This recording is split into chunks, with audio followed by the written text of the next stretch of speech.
So I've been playing the Assault Marine for the better part of the last 20 or so hours, and in that time, the assault impact on the battlefield has been pretty damn amazing. You are functionally one of the more unique Marines in the entire game, having unparalleled mobility, and when you position yourself well, you can do some pretty devastating AoE damage while also having some of the best melee capabilities. I've ranked the Assault to level 25, almost completed his entire mastery, and completed every mission on Ruthless. Let me show you my build for the Assault.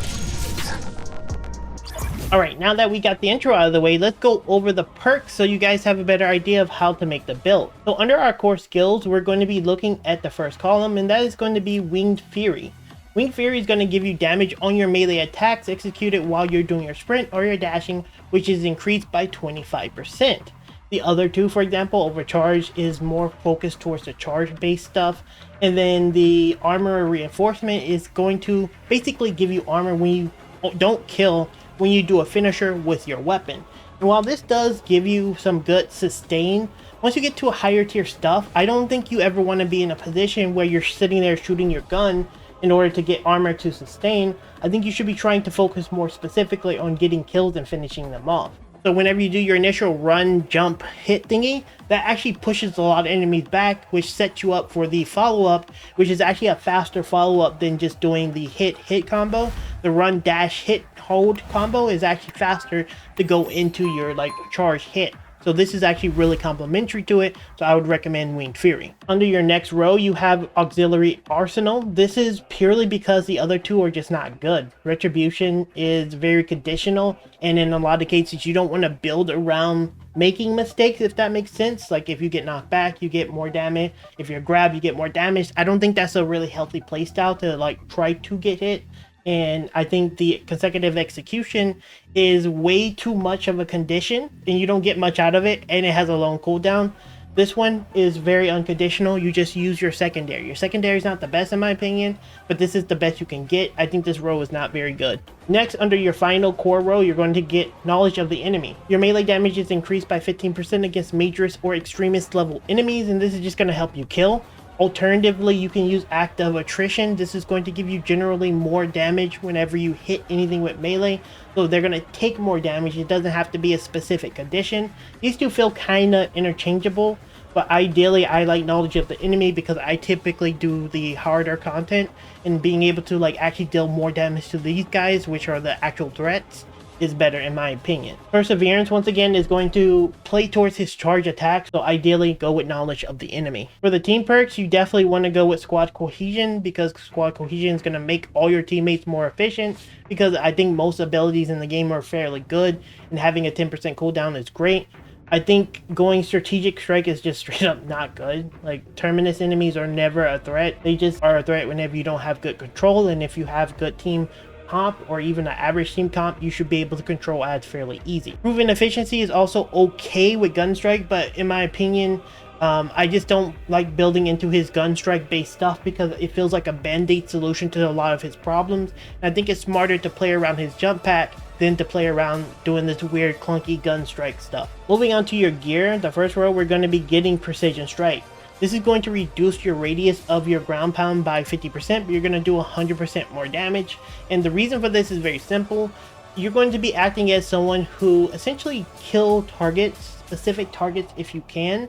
And then ideally you want to guarantee that you finish kills, because finishing kills in my opinion is way more important than having 10% more damage, which Smiting Angel actually gives. I think that 10% is way too low of a justification, especially when you have something like this that gives you 100% more but you lose a little bit of radius, and I think the radius is actually pretty decent overall, so this one is not usable. On the other hand, you can use Hammer of Wrath. I don't think that building purely around the ability to be able to stand there and fight is good, and I think it's smarter to kill the enemy than it is to hit the enemy with your jump pack and then sit there and fight them, if that makes sense. Under the next row, we're going to be taking Zealous Blow. A ground pound kill restores jump pack charge by 10%, and in combination with the Precision Strike, you'll notice in some of the footage you're probably seeing now, I'm able to pretty much recharge constantly, and I guarantee the kills with the Precision Strike. And again, once you get to the higher tier stuff, and the lower tier stuff you can justify not using Precision Strike, for example, but once you get to the higher tier stuff, things don't die, and being able to actually have things die with this 100% is more important.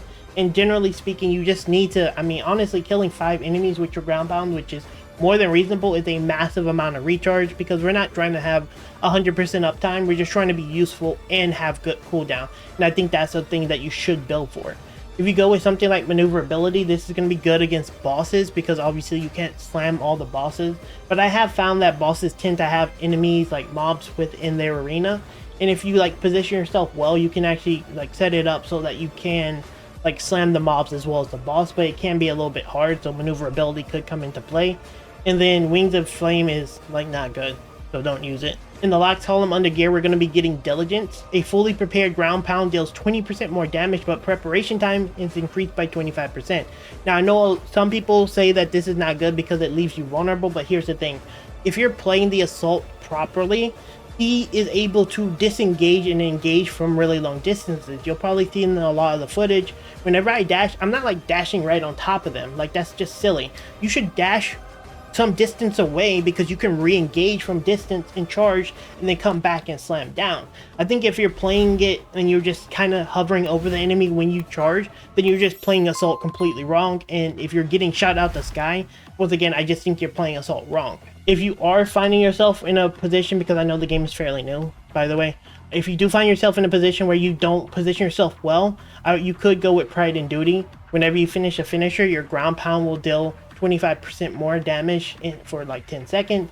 So if you're still trying to get used to the assault, go Pride and Duty. But I think once you understand how assault works, Diligence is going to be your best option. Aerial Grace is actually pretty decent as well, but I don't really like the dodge timing in this game, and I think it's too high of a risk for too low of a reward, in my opinion, for Aerial Grace. Finally, under our signature, you're going to be picking up Ascension. Jump Pack Leap deals damage to all enemies in the takeoff area. One thing I notice a lot of is you will be in a situation where you're pounding the ground a lot, and ideally whenever you're leaving the area, you're going to want to like deal some damage. It's not the best because it kind of pushes them away a little bit, but by the time you do, like how I said, where you disengage out with your jump pack and then re-engage back in, they're already grouped up. And you can just deal some residual damage to like loosen them up a little bit, so that you can actually deal damage and kill them and guarantee the kill. The ample ammunition reloading your ranged weapon is kind of okay in my opinion, but again, I don't really feel like his pistol is that great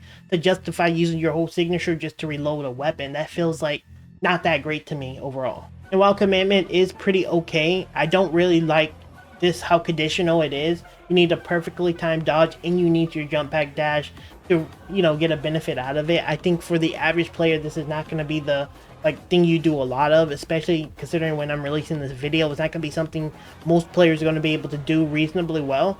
And I again don't think that the risk is really worth the reward. For our weapon, we're going to be using the Aphelion Liberation Gamma. This is going to have a lot of strength on it, as well as a decent amount of speed and cleaving potential. You could go with the beta one, but I don't care too much about fencing or parrying as much as I care about just getting some raw damage. So going with the Liberation Gamma, in my opinion, is better. For the perk tree for our weapon, we're going to be picking up Perpetual Strength. You're pretty much going to be at the very bottom. This is going to give us some melee damage. Whenever you do fast preparation, it's going to make it so your aftershock, which is going to be a good portion of the damage you have to rely on whenever you don't do ground slam, is faster. Then we're going to do Perpetual Strength, which gives us more melee damage. And then we're going to be using Shattering Impact, Ground Slam area of effect.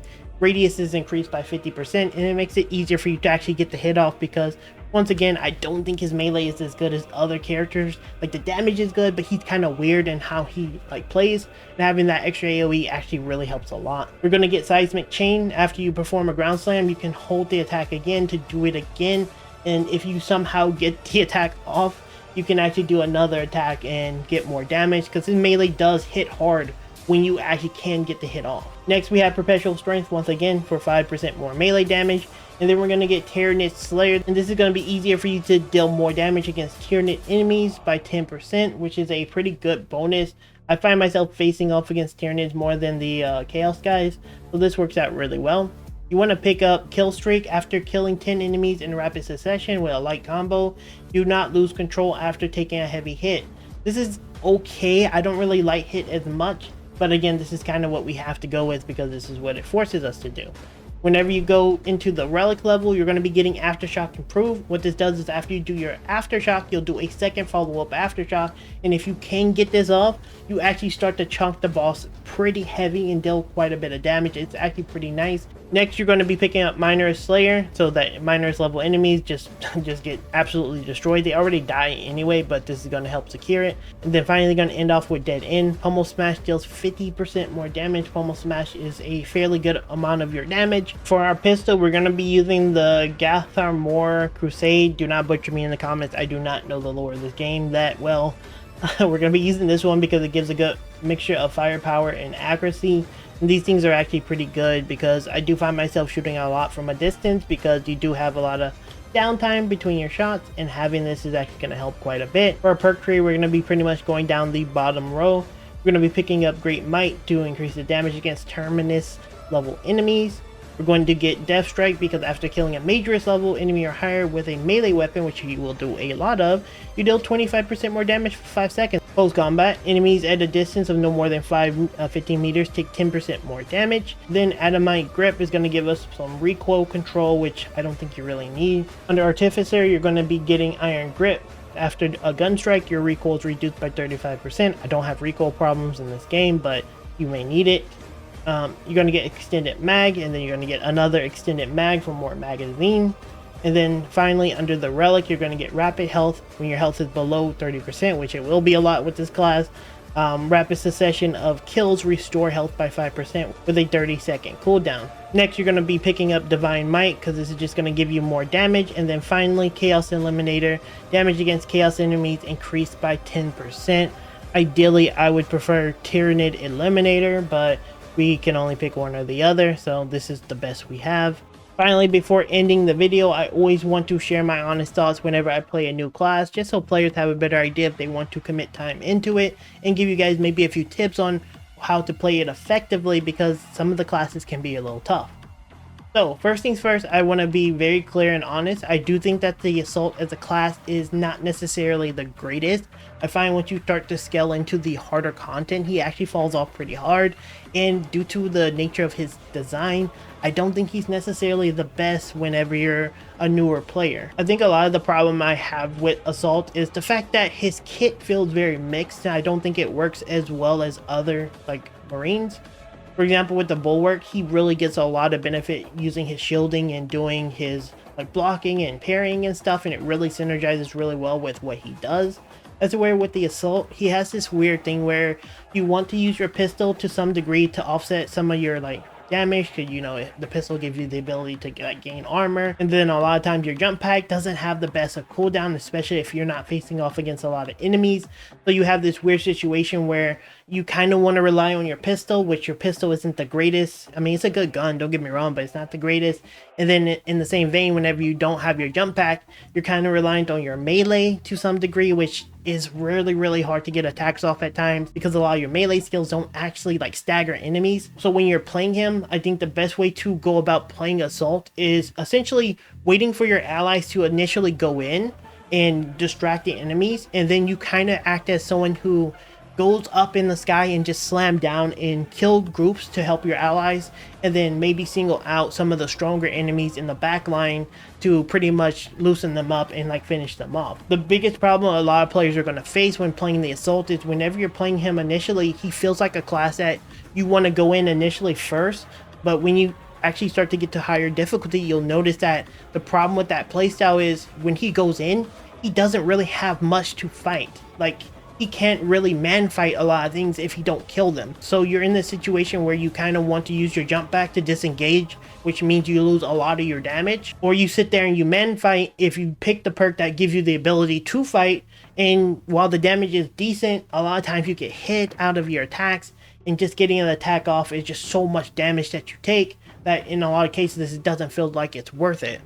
On the other end, you can play this like weird dodgy thing where you're dodging every attack, which is not always easy, and you're kind of trying to keep your health up with your pistol and finishing. And once again, once you get to end game, you actually can't really finish as well. And yeah, you can use the perk that gives you the ability to kind of offset that, but the moment you get hit one time by any little Tyrannid, your health goes, your armor's gone, so it doesn't really even matter that much. So what I will say about the Assault overall is a very cool class, but you really need to play around your allies. While you can do a lot of damage and you have good AoE pressure, you need to realize your limitations. And honestly, I feel like to some degree, while the AoE of the sniper is not the best, I feel like the sniper can kind of functionally do a lot of the same things that he does, but be safer when doing it, because I don't feel like whenever I go in with him, I feel safe. I feel very, very vulnerable, and I kind of want to use my jump pack, which loses a lot of your damage. That is my opinion of the Assault. I still need a lot of time to play with him, but at the moment, I don't think he's the best Marine to play due to his weird mixed kit. I think if they made his kit a little bit more in line, maybe a little bit more focused towards his jump pack, rather than being focused towards using this weird side pistol, then possibly using this charge thing, I think he would be a lot better of a Marine. And there you have it, guys. That is it for my Assault build. I have a good time playing him. I think he's a really cool Marine. If you have a really good coordinated team, he can be devastating, especially his mobility being so high. He feels really cool and unique compared to other Marines. Not my favorite Marine so far, but definitely a really cool one. Now, if you do want to see a build for a Marine, I am literally playing every single one of them, making a build for it. Let me know down in the comments what you would like to see first, and if it gets voted a lot of, it'll be the next one that I complete next. But we're going to have one for pretty much every Marine very soon. Don't forget to like as well as subscribe for more Warhammer content, and yeah, I'll see you guys in the next one very, very soon.